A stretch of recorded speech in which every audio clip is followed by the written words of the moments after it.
Halo, assalamualaikum semuanya. Bertemu kembali dengan mata pelajaran IPS kelas 9 semester 2. Semoga kalian selalu sehat dan berbagi ilmu yang sekarang dipelajari, yaitu tentang perkembangan ekonomi pada masa demokrasi terpimpin kisaran tahun 1959 sampai 1965.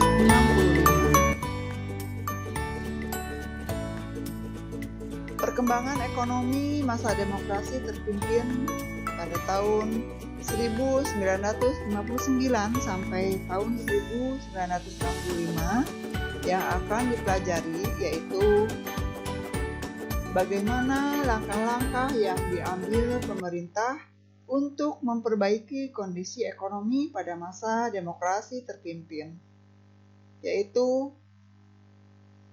melalui pembentukan Dewan Perancang Nasional, kemudian devaluasi mata uang rupiah,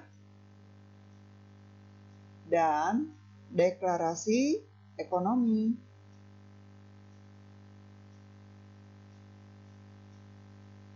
Mari kita pelajari bersama-sama.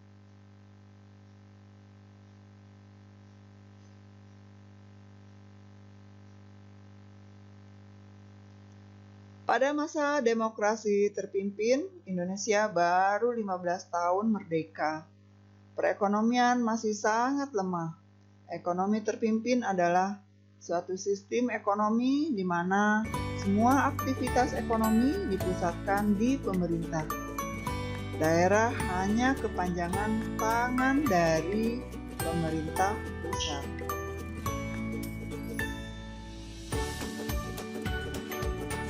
Kondisi perekonomian yang buruk menjadi salah satu alasan demokrasi terpimpin pada tahun 1959 sampai 1965 gagal di Indonesia.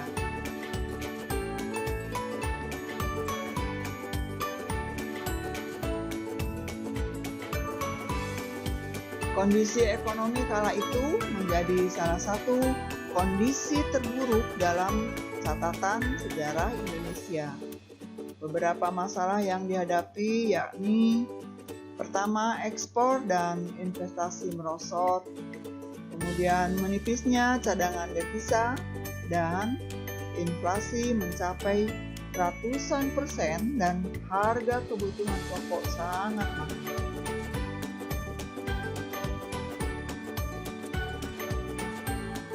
Adapun penyebab kondisi ekonomi semakin memburuk antara lain Indonesia baru merdeka, kemudian pemberontakan dan gejolak politik terjadi berulang kali. Indonesia berkonfrontasi juga dengan negara Malaysia dan negara-negara barat.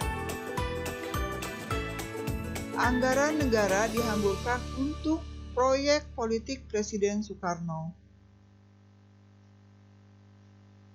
Kebijakan yang dikeluarkan gagal untuk menyelamatkan perekonomian.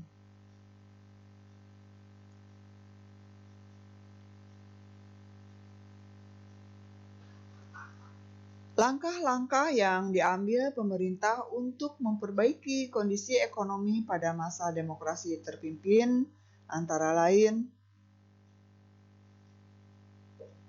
pembentukan Dewan Perancang Nasional. Dewan Perancang Nasional dibentuk berdasarkan Undang-Undang Nomor 80 Tahun 1958 dan Peraturan Pemerintah Nomor 2 Tahun 1958.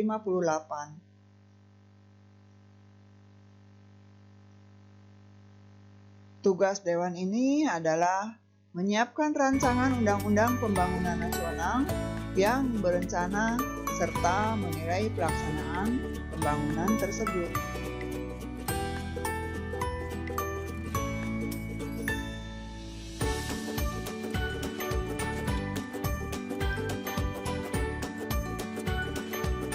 Anggota Dewan Konstituante dari PNI, PKRI, Permai, Parkindo, dan partai lain yang sehaluan mengajukan Pancasila sebagai dasar negara. Sedangkan Masyumi, NU, PSII, dan partai lain yang sehaluan mengajukan dasar negara Islam.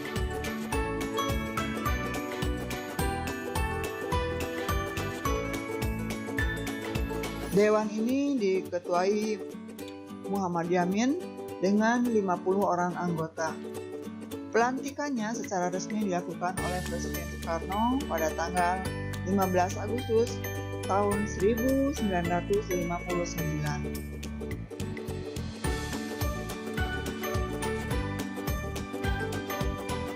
Pada tanggal 26 Juli 1960, Depernas berhasil menyusun sebuah rancangan undang-undang pembangunan nasional sementara berencana untuk tahun 1961 sampai tahun 1969.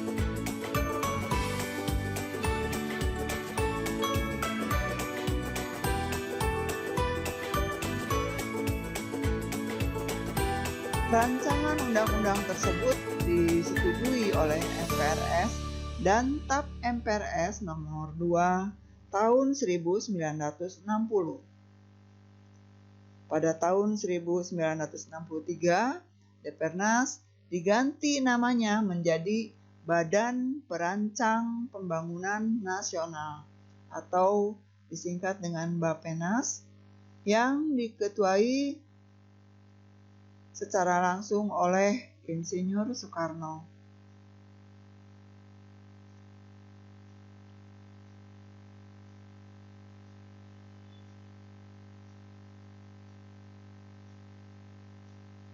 Tugas Bapenas menyusun rencana pembangunan jangka panjang, jangka pendek secara nasional, dan daerah mengawasi dan menilai pelaksanaan pembangunan, menyiapkan serta menilai hasil kerja mandataris MPRS.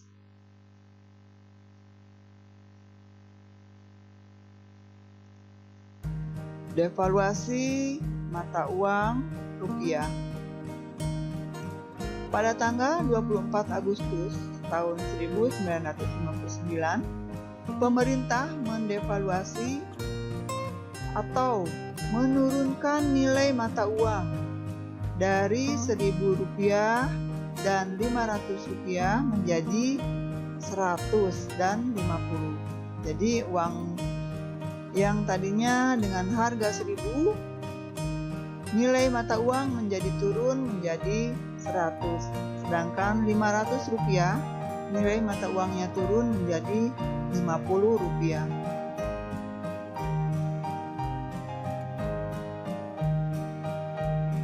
Pemerintah juga melakukan pembekuan terhadap semua simpanan di bank yang melebihi jumlah Rp25.000.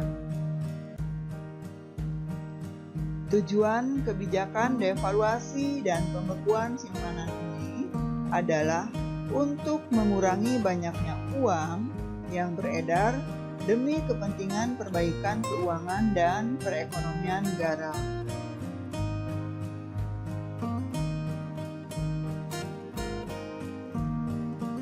Deklarasi Ekonomi atau DEKON. Pada tanggal 28 Maret 1963, Presiden Soekarno menyampaikan Deklarasi Ekonomi atau DEKON di Jakarta. DEKON merupakan strategi dasar dalam ekonomi terpimpin.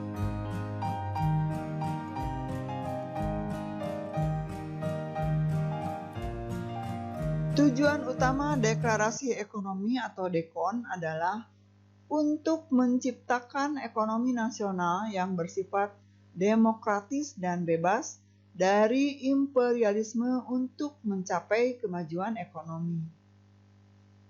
Mengingat tidak mudah untuk mendapatkan bantuan dari luar negeri, maka pemerintah Indonesia menyatakan bahwa ekonomi Indonesia berkembang pada sistem ekonomi berdikari atau berdiri di atas kaki sendiri.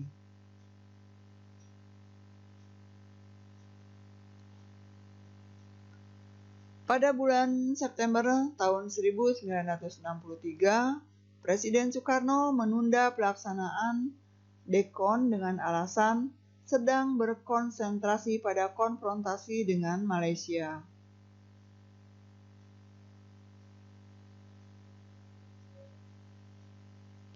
Upaya-upaya perbaikan ekonomi yang dilakukan pemerintah pada masa demokrasi terpimpin tidak menunjukkan hasil yang menggembirakan.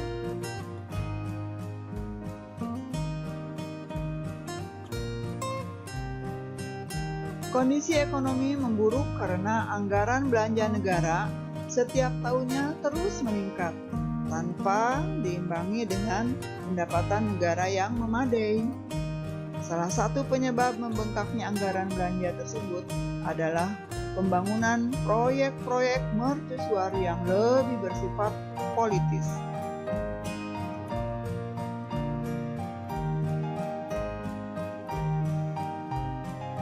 Akibatnya, ekonomi semakin terpuruk, harga barang-barang naik mencapai antara 200 sampai 300% pada tahun 1965. Sehingga pemerintah mengeluarkan kembali kebijakan bahwa pecahan mata uang 1000 uang lama diganti dengan Rp1 uang baru.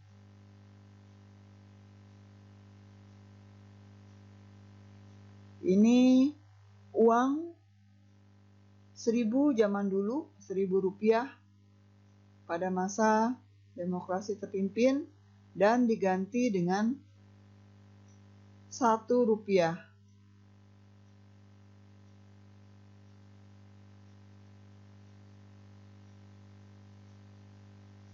Penggantian uang lama dengan uang baru dari Rp1.000 menjadi Rp1 diikuti dengan pengumuman kenaikan harga bahan bakar. Nah, hal ini menyebabkan mahasiswa dan masyarakat turun ke jalan menyuarakan Tritura atau 3 tuntutan rakyat.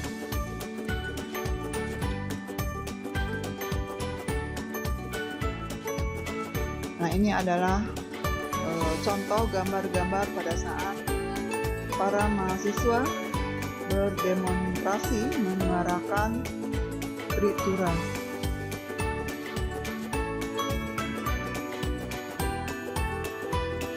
Isi dari Tritura itu atau 3 tuntutan rakyat itu, yang pertama, bubarkan Partai Komunis Indonesia. Kemudian yang kedua, turunkan harga dan rekrut kembali 100 menteri.